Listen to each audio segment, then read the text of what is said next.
नमस्कार, आप देख रहे हैं द न्यूज बर्ड और मैं हूं आपके साथ पूजा। खबरों पर जाने से पहले एक नजर डालते हैं टॉप हेडलाइंस पर।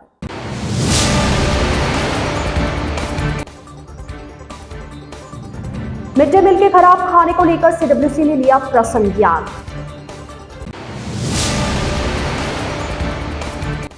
विजय दिवस के रूप में मनाई भारत पाक युद्ध की वर्षगांठ, शहीद स्मारक पर श्रद्धांजलि अर्पित।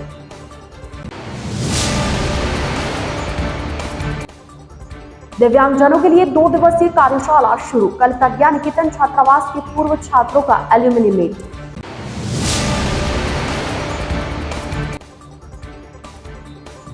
टेक्नोलॉजी से लाइफस्टाइल बदली, साइकिलिंग कर स्वस्थ रहे।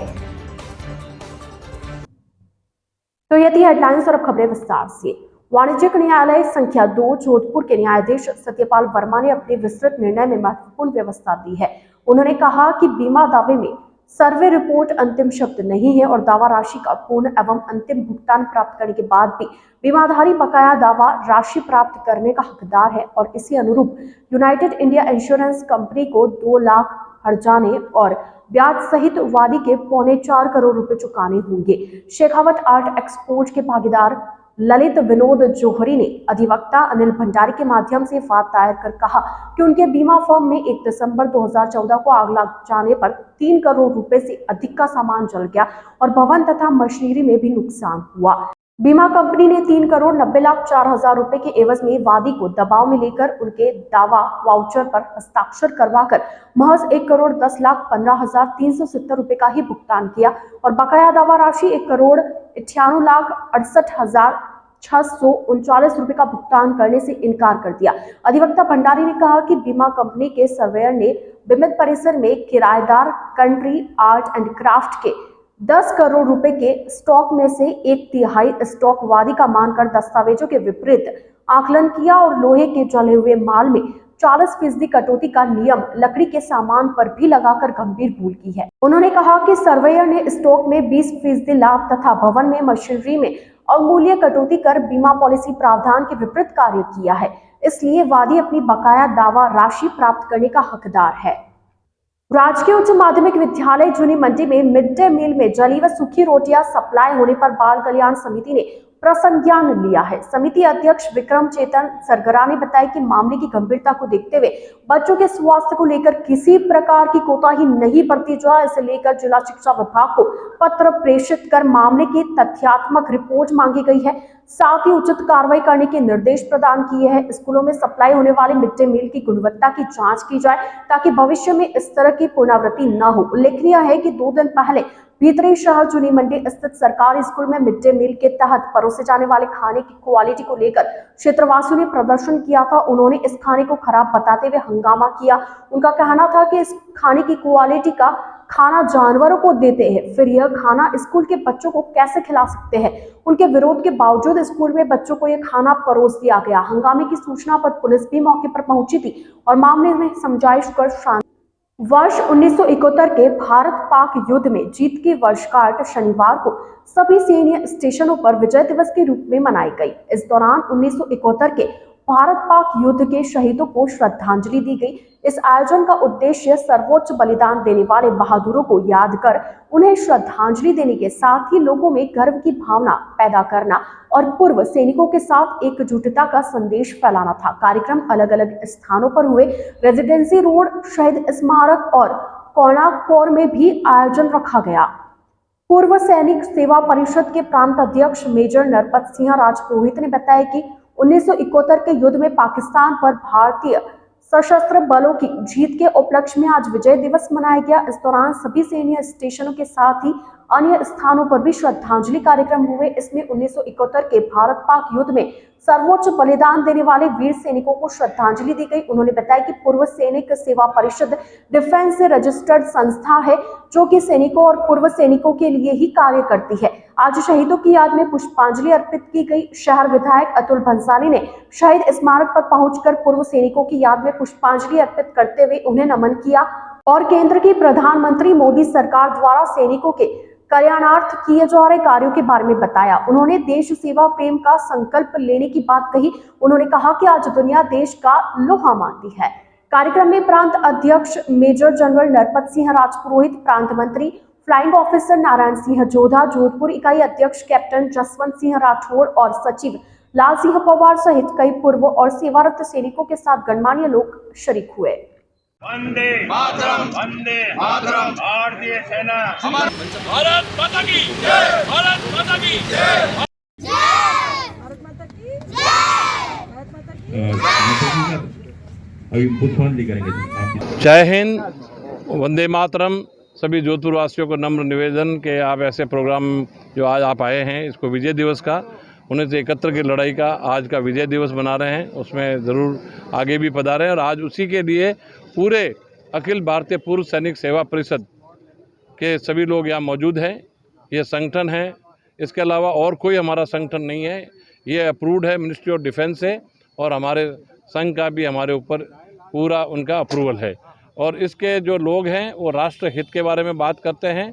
और ये मैं मेजर नरपत सिंह राजपुरोहित, प्रांत अध्यक्ष अखिल भारतीय पूर्व सैनिक सेवा परिषद के नाते आपसे बात कर रहा हूं। मेरे साथ में सेक्रेटरी हमारे नारायण जी जोधा हैं, संगठन मंत्री जबर जी हैं, जोधपुर इकाई के हमारे ऑनरी कैप्टन जसवंत सिंह जी हैं, और लाल जी, और खूब सब लोग। और आज ये सैकड़ों की संख्या में यहाँ सुबह आप सब पधारे, उन सब का धन्यवाद। और मैं सिंध जोधपुर वासियों से और मारवाड़ वासियों से निवेदन करूँगा कि ऐसे मौक़े पे आगे और पधारें। 23 जनवरी को हम सुभाष चंद्र बोस की जयंती मनाएंगे, उसके अलावा हमारा कारगिल दिवस मनाते हैं, बाकी जगह भी फंक्शन करते हैं। बहुत सारे लोग, लाखों लोग अखिल भारतीय पूर्व सैनिक सेवा परिषद से जुड़े हैं। ये संस्था देश के सेवा करके आए हुए ये जो सेवा सैनिक हैं वो देश संवारने का प्रण ले रहे हैं। आज 16 दिसंबर विजय दिवस के इस अवसर पर सभी शहीदों के और जवानों के और भारतीय सेना के इस ऐतिहासिक पल के हम साक्षी भले ही नहीं रहे हों, पर आज शहीद स्मारक पर सभी सेना के जवान, पूर्व जवान और मेजर शहीद दलपत सिंह जी की एक स्मृति में हम सब लोगों ने यहाँ पुष्पांजलि की है। और भारतीय सेना का मनोबल आदरणीय मोदी जी के आने के बाद में इस मोदी सरकार में ज़बरदस्त बढ़ा है और भारत के पराक्रम और सेना बल का पूरा विश्व लोहा मान रहा है। मैं समझता हूँ कि जो ये जोधपुर और मारवाड़ और जो ये क्षेत्र है, यहाँ से सेना में खूब लोग अपनी सेवाएं दे रहे हैं। और अधिक लोग कैसे जाएं और अधिक लोगों को प्रेरणा कैसे मिले, और विजय दिवस का संकल्प जो है वो हमारे सबके मन में एक भावना ऐसी लेके आए, देशभक्ति के काम के लिए हम एक साथ जुटकर क्या काम कर सकें, यही मेरा इस विजय दिवस के ऊपर एक संकल्प भी है और एक सोच भी है। जयनारायण व्यास विश्वविद्यालय से संबंध प्रज्ञा निकेतन छात्रावास में आज से दिव्यांगजनों के लिए 2 दिवसीय कार्यशाला शुरू हो गई है। इस कार्यशाला में विभिन्न सत्रों में दिव्यांगजनों के लिए चलाई जा रही योजनाएं, उनकी समस्याएं, समाधान, सुझाव आदि पर मंथन किया जा रहा है। प्रज्ञा निकेतन छात्रावास की वार्डन प्रोफेसर मीना बर्जिया ने बताया कि आज सुबह 2 दिवसीय कार्यशाला का उद्घाटन सत्र आयोजित किया गया, जिसके मुख्य अतिथि न्यायाधिपति गोविंद माथुर थे तथा कार्यक्रम की अध्यक्षता जयनारायण व्यास विश्वविद्यालय के कुलपति प्रोफेसर के श्रीवास्तव ने की। उद्घाटन सत्र के बाद तकनीकी सत्रों का आयोजन किया गया। इसमें दिव्यांगजनों के समक्ष आ रही समस्याओं और चुनौतियों पर चर्चा की गई। रविवार को सुबह तकनीकी सत्र के बाद दोपहर में प्रज्ञा निकेतन छात्रावास के पूर्व छात्रों का सम्मेलन भी आयोजित किया जाएगा। उन्होंने बताया कि इसमें लॉयंस क्लब, रोटरी क्लब सहित कई संस्थाओं द्वारा हिस्सेदारी निभाई जा रही है। रविवार को पूर्व दिव्यांग छात्रों के लिए एल्यूमिनी मीट का आयोजन भी होगा, जो अपने आप में अनूठा कार्यक्रम रहेगा। एक तो ये कहा जाता है, एक और कहा जाता है, रामचरितमानस में तुलसीदास जी ने कहा है कि राम को जानना चाहते हो जान सकते हो, लेकिन उसके लिए आपको स्वयं राम बनना पड़ेगा। उससे कम में आप राम को नहीं जान सकते। अनिल व्यास जी वही हैं। जब इन्होंने अपने को इन्वॉल्व किया उन बच्चों के साथ, ऑफिस भूल गए, पद भूल गए, समर्पण सिर्फ ये रह गया कि इस बच्ची का अब शादी मैं ही कर देता हूँ। व्यास विश्वविद्यालय के प्रज्ञा निकेतन छात्रावास में आज 2 दिवसीय कार्यशाला का शुभारंभ हुआ है। ये कार्यशाला लोक प्रशासन विभाग और छात्र सेवा मंडल के संयुक्त तत्वावधान में की जा रही है।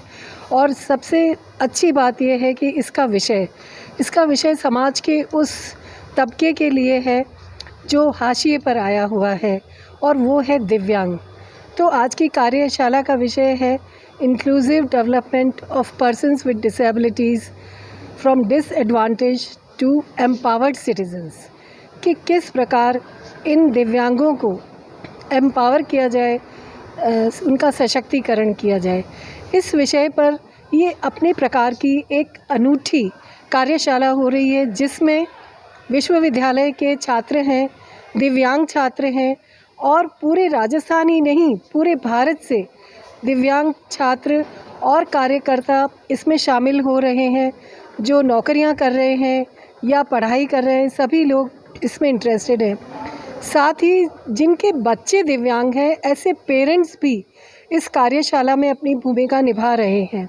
विभिन्न सामाजिक संस्थाएं और सिविल सोसाइटी के लोगों के सपोर्ट से और विश्वविद्यालय के सपोर्ट से ये कार्यशाला करा रहे हैं। डॉक्टर एसएन मेडिकल कॉलेज एवं राजकीय मेडिकल कॉलेज पाली के संयुक्त तत्वावधान में 2 दिवसीय IAPSM राजकॉन कॉन्फ्रेंस 2023 आज शुरू हुई। इस कॉन्फ्रेंस का आयोजन डॉक्टर एसएन मेडिकल कॉलेज के सभागार में किया जा रहा है। 2 दिवसीय IAPSM राजकॉन कॉन्फ्रेंस 2023 का उद्घाटन national health system resource centre के executive director major general doctor Atul Kotwal, doctor SN medical college के प्रधानाचार्य एवं नियंत्रक डॉक्टर दिलीप कच्छावा व राजकीय मेडिकल कॉलेज पाली के प्रधानाचार्य डॉक्टर दीपक वर्मा ने दीप प्रज्वलित कर किया। इस कॉन्फ्रेंस में राजस्थान सहित 12 अन्य प्रदेशों से प्रतिनिधि सम्मिलित हुए हैं, जिसमें तकरीबन 400 डेलीगेट्स हिस्सा लेने आए हैं। IAPSM के अध्यक्ष डॉक्टर कुसुमवाल ने बताया कि 2 दिन तक चलने वाली इस कॉन्फ्रेंस की थीम एंडोल्सिन इन्वेस्ट फ्यूचर इंडिया रखी गई है। इसका कारण यह है कि आज का युवा देश का भविष्य, उनके स्वास्थ्य को लेकर इस कॉन्फ्रेंस में विशेष रूप से चर्चा की जाएगी। भारत का भविष्य युवाओं में छुपा है।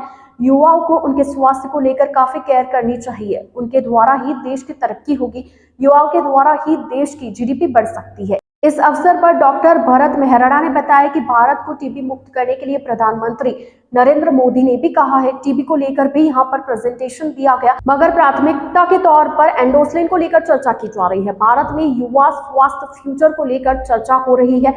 युवा ही देश का फ्यूचर है। ये हमारी IAPSM जो हमारी एसोसिएशन है, हमारे सब्जेक्ट की PSM की, उस एसोसिएशन का राजस्थान चैप्टर हो रहा है। और ये हमारा वैसे तो स्टेट का है चैप्टर, और ये हमारी 12th चैप्टर है यहाँ IAPSM का। पर यहाँ पे स्टेट का होने के बावजूद भी डिफरेंट दूसरे स्टेटों से भी लोग बाग आए हैं। 13 स्टेट से लोग बाग यहाँ आए हैं। 400 से ज़्यादा डेलीगेट्स हमारे यहाँ आ चुके हैं। और ये 16th और 17th को मेन हमारे यहाँ ये कॉन्फ्रेंस का है। और इसका जो थीम लिया हुआ है, वो थीम लिया हुआ है adolescent health, investment in future India के फ्यूचर के लिए एडोलेसेंट हेल्थ में इन्वेस्ट करना क्या मतलब है और क्या इसका इफ़ेक्ट होगा। तो देखिए, जो एडोलेसेंट, आज के जो एडोलेसेंट है ना, वो हमारे कल के होने वाले अडल्ट होते हैं। इसलिए ये हम लोगों ने थीम ली है इसकी। तो हमारे जो हम एडोलेसेंट हेल्थ पे हम देखेंगे, उनको हम केयर करेंगे, तो हम फ्यूचर अडल्ट की केयर करेंगे, जो हमारे स्वस्थ बनेंगे, तो हमारे नेशनल जो है ना, हमारे नेशन की जो इंडिया की इकोनॉमी को भी वो हेल्प करें, ज़्यादा बेटर तरीके से हेल्प करेंगे। डॉक्टर भरत मेहरा, NTEP राजस्थान से जो IAPSM की कॉन्फ्रेंस हो रही है, उस कॉन्फ्रेंस में हम लोगों ने NTEP का प्रेजेंटेशन दिया, जिसके अंदर हमने टीबी मुक्त ग्राम पंचायत के बारे में चर्चा करी, सब नेशनल सर्टिफिकेशन के बारे में चर्चा करी, जो कि यशस्वी प्रधानमंत्री नरेंद्र मोदी जी का उद्देश्य है कि हम 2025 तक टीबी उन्मूलन कर सकें। और टीबी उन्मूलन के अंदर बिना मेडिकल कॉलेज के इन्वॉल्वमेंट के बिना हम लोग टीबी उन्मूलन करना बहुत मुश्किल है। तो और मेडिकल कॉलेज का इन्वॉल्वमेंट प्राइवेट मेडिकल डॉक्टर्स के लिए भी है, तो हम चाहते हैं कि मेडिकल कॉलेज की एडवोकेसी हो और वो प्राइवेट डॉक्टर्स के साथ हो। मेडिकल कॉलेज का इन्वॉल्वमेंट हम लोग टीबी मुक्त ग्राम पंचायत और सब नेशनल प्रोफेशनल सर्टिफिकेशन के अंदर फील्ड के अंदर रिवोल्यूशन में भी चाहते हैं। तो हम मेरी तरफ से ये प्रेजेंटेशन था कि मेडिकल कॉलेज किस तरह से एनटीपी में सहयोग कर पाए। धन्यवाद। इस तरह की नेशनल कॉन्फ्रेंस आयोजित हो रही है, किस तरह से मदद मिलेगी आपके इस कार्यक्रम में? इस कार्यक्रम में सभी मेडिकल कॉलेज के जो फैकल्टी मेंबर्स हैं उनको आज सेंसिटाइज किया गया जिस एनटीपी के लिए, जिससे वो भविष्य में होने वाली फील्ड एक्टिविटी में हमारा पूरा सहयोग कर राजस्थान और भारत को टीबी मुक्त कर पाए। द न्यूज बर्ड के इस बुलेटिन में फिलहाल वक्त तो चला एक छोटे से ब्रेक का। ब्रेक के बाद जल्द हाजिर होंगे, आप बने रहिए द न्यूज बर्ड के साथ।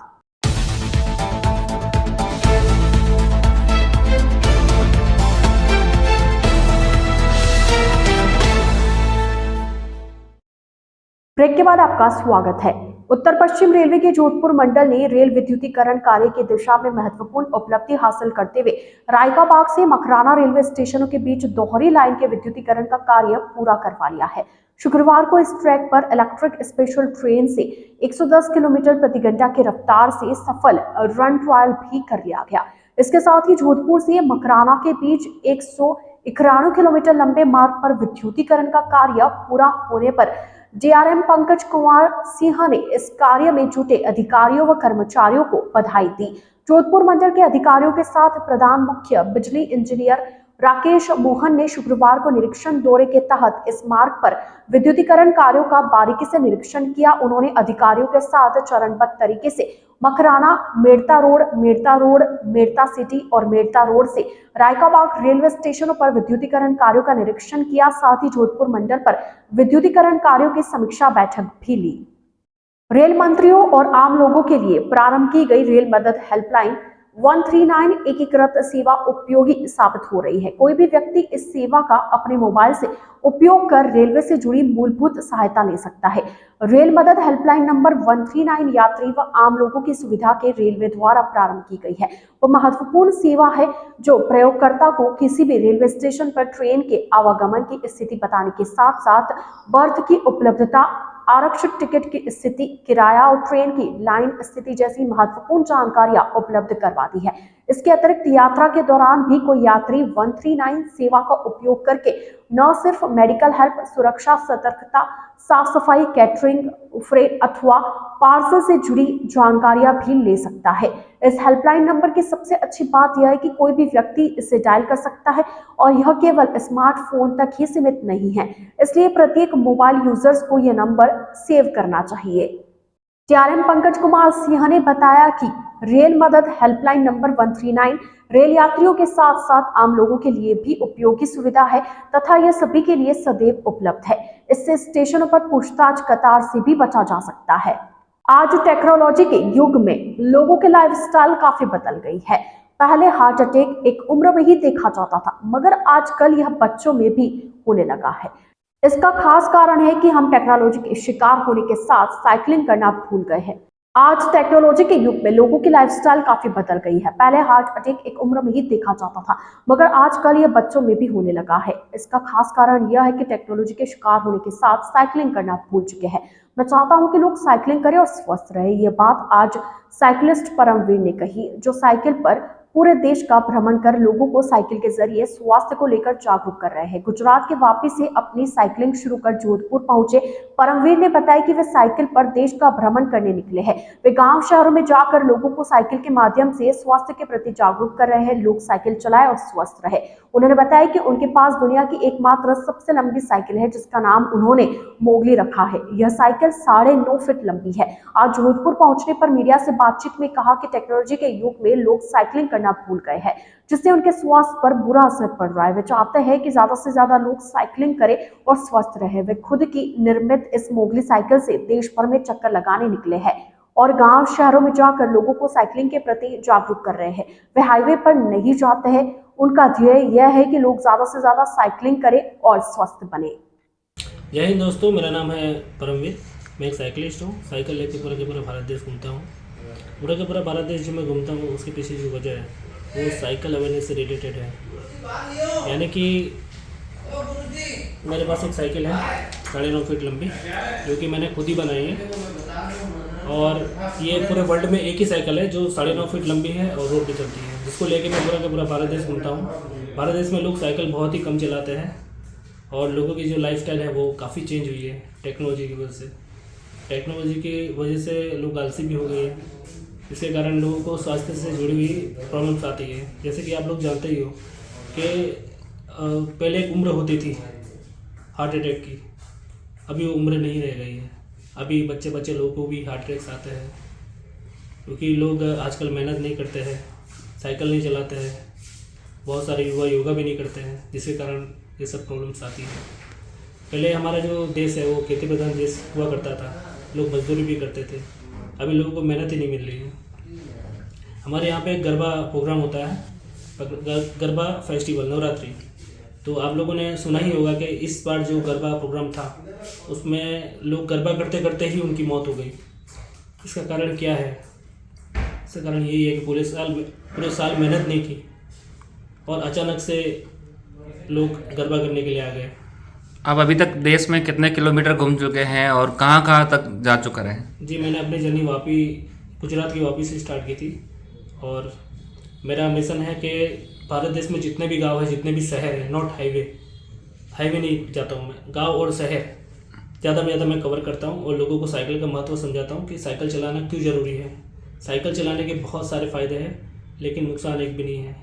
मैं कॉलेज, स्कूल, यूनिवर्सिटी हर जगह जाता हूँ, गांव, शहर, और लोगों को साइकिल का महत्व समझाता हूँ। जैसे कि किसी के घर में बाइक हो बहुत ही अच्छी बात है, एक कार हो बहुत ही अच्छी बात है, लेकिन उसके साथ साथ साइकिल को भी अपने घर का सदस्य बनाना चाहिए। और मैं तो कहूँगा कि साइकिल का एक प्यारा सा नाम रखिए, जैसे कि मैंने रखा हुआ है मुगली। उससे होगा ये कि हमारी जो भावनाएं हैं वो साइकिल से जुड़ जाएगी और अगर हम साइकिल को हमारा घर का सदस्य बनाते हैं तो साइकिल हमारी सेहत का ध्यान रखेगी। और हमारे जीवन में काफ़ी बार हमारे से बहुत सारी गलती होती है, बहुत सारे पैसों का नुकसान होता है। ये चीज़ का तो सॉल्यूशन है, ठीक है, ये तो समय के साथ हम लोग उसकी पूर्ति कर सकते हैं, लेकिन एक बार हमारी सेहत ख़राब हो गई तो उसका कोई भी सॉल्यूशन नहीं है। आपके पास कितना भी पैसा हो, कितनी भी कैपेसिटी हो, आप कितने भी पढ़े लिखे हो, लेकिन एक बार सेहत हमारे हाथ से छूट जाती है तो उसका कोई सॉल्यूशन नहीं है। इसीलिए आज से नहीं, अभी से अपने सेहत का ध्यान रखिए और ज़्यादा में ज़्यादा लोग साइकिल चलाइए। छोटे मोटे जो घर के काम होते हैं वो साइकिल के जरिए कीजिए ताकि आपका स्वास्थ्य बना रहे और आपकी ज़िंदगी खुशहाल रहे। शाही शादियों की बात सामने आती है तो राजस्थान के जोधपुर शहर से बेहतर जगह कहीं नहीं मिल सकती। भारत के प्रधानमंत्री नरेंद्र मोदी ने जब से मैरिज इन इंडिया की मुहिम चलाई है तब से लगातार विदेश में रहने वाले एनआरआई अब अपने देश में ही लौटकर अपनी शादियों को भव्य रूप से यादगार बना रहे हैं। जोधपुर में एक बार फिर से उम्मेद भवन पैलेस और मेहरानगढ़ देसी बाबू और इंग्लिश मैम की शाही शादी को यादगार बनाने जा रहा है। प्रधानमंत्री मोदी की मुहिम से प्रेरित होकर सालों पहले बिहार में जन्मे एनआरआई सिद्धार्थ सिन्हा अपने ही देश में आकर अपने विवाह को यादगार बनाना चाहते हैं। सिद्धार्थ यूक्रेनियन अमेरिकन ओक्साना से हिंदू रीति रिवाज से शादी करने जा रहे हैं। दोनों का विवाह उम्मेद भवन पैलेस में आयोजित होगा। उम्मेद भवन पैलेस में इस शाही शादी के लिए कई बड़ी विदेशी हस्तियां भी पहुंच रही है। पहली बार राजस्थान जोधपुर में हो रही इस शाही शादी में शरीक होने के लिए विदेशी पावना देशी धरती पर आ रहे हैं। सिद्धार्थ सिन्हा का अमेरिका में एनर्जी का बिजनेस है और वो कई सालों पहले भारत से अमेरिका में जाकर बस गए थे। तब से लेकर आज तक सिद्धार्थ ने न केवल अपना बिजनेस बड़ा किया बल्कि एक कामयाब एनआरआई बनकर विदेश में भी अपने देश का नाम ऊंचा किया। केंद्र सरकार की विभिन्न जन कल्याणकारी योजनाओं को आम जनता तक पहुंचाने के उद्देश्य से शुरू की गई विकसित भारत संकल्प यात्रा का जोधपुर में औपचारिक रूप से शुभारंभ किया गया। जोधपुर के जय नारायण व्यास स्मृति टाउन हॉल में आयोजित इस कार्यक्रम में राज्यसभा सांसद राजेंद्र गहलोत, विधायक अतुल भंसाली, जोगाराम पटेल, भेराराम सियोल, महापौर दक्षिण वनीता सेठ सहित अन्य जनप्रतिनिधि उपस्थित रहे। राज्यसभा सांसद राजेंद्र गहलोत ने बताया कि केंद्र सरकार ने शहरी क्षेत्र के लिए 17 योजनाएं और ग्रामीण क्षेत्र के लिए भी 17 योजनाएं संचालित की है। ये सभी योजनाएं आम लोगों के जीवन स्तर को ऊंचा उठाने में बहुत लाभकारी है। पूर्व में कांग्रेस सरकार के शासनकाल के चलते कई लाभार्थियों को इन योजनाओं का लाभ नहीं मिल पाया था। उन्होंने कहा कि अब प्रदेश में भारतीय जनता पार्टी की सरकार बनी और अब हमारा प्रयास होगा कि आने वाले दिनों में सभी लाभार्थियों को इन योजना से लाभान्वित किया जाए। विकसित भारत संकल्प यात्रा कार्यक्रम के अंतर्गत जिले भर में मोबाइल वैन के माध्यम से केंद्र सरकार की योजनाओं का प्रचार प्रसार किया जाएगा और वंचितों को इन योजनाओं से लाभान्वित किया जाएगा। यात्रा अंतर्गत जिले भर में 16 दिसंबर से विकसित भारत यात्रा का आयोजन किया जाएगा, जो ग्राम पंचायत मुख्यालय तक जाएगी। इस यात्रा का उद्देश्य केंद्र सरकार की योजनाओं के बारे में जानकारी प्रदान कर जागरूकता पैदा करना, सरकारी योजनाओं के लाभार्थियों के साथ बातचीत के माध्यम से व्यक्तिगत कहानियां एवं अनुभव साझा करना तथा यात्रा के दौरान सुनिश्चित विवरण के माध्यम से संभावित लाभार्थियों का नामांकन किया जाना है। विकसित भारत संकल्प यात्रा के अवसर पर केंद्र सरकार की जो जन कल्याणकारी योजनाएं हैं, इसका सीधा प्रत्येक व्यक्ति को उसका लाभ मिले और उसमें आने वाली जो कठिनाइयाँ हैं उन कठिनाइयों को प्रशासन दूर करे और प्रशासन भी अपना कर्तव्य का पालन करे। वह योजना में चयनित करके उनको पूरा लाभ नहीं मिले तब तक प्रशासन को और प्रशासन के अधिकारियों को चिंता करने की बात है, उसको लाभ मिले। इस तरह की संकल्प यात्रा का आम जन को और लाभ मिलेगा और आम जन में एक जन जागरण होगा।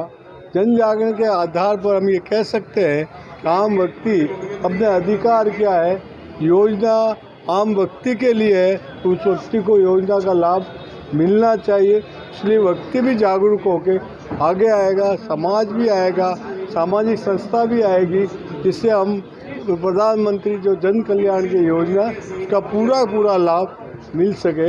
ये मैं कह सकता हूँ कि आने वाले समय में आज जो हम आज़ादी के 75 साल मना चुके हैं और अमृत काल है 2047, जब आज़ादी का हम 100 वर्ष मनाएंगे तो हमारा राष्ट्र संपन्न राष्ट्र के रूप में, एक विकसित राष्ट्र के रूप में दुनिया में अपनी पहचान बनेगा। और हमारा भारत का युवा, भारत का नौजवान उसमें जो बड़े उत्साह के साथ देश के अंदर जो हमारी सांस्कृतिक मूल्य है, हमारी सांस्कृतिक ऐतिहासिक जो हमारा देश है, उससे प्रेरणा लेते हुए हमारा देश आगे मजबूती और आगे बढ़े। इस योजना का जन जन को यह लाभ होगा। आइए चलते चलते एक बार फिर नजर डालते आज की टॉप हेडलाइंस पर।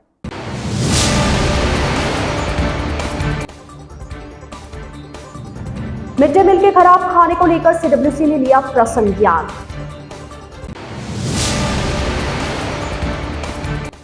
विजय दिवस के रूप में मनाई भारत पाक युद्ध की वर्षगांठ, शहीद स्मारक पर श्रद्धांजलि अर्पित।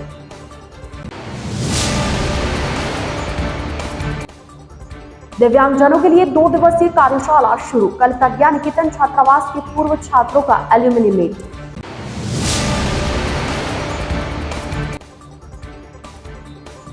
टेक्नोलॉजी से लाइफस्टाइल बदली, साइकिलिंग कर स्वस्थ रहे।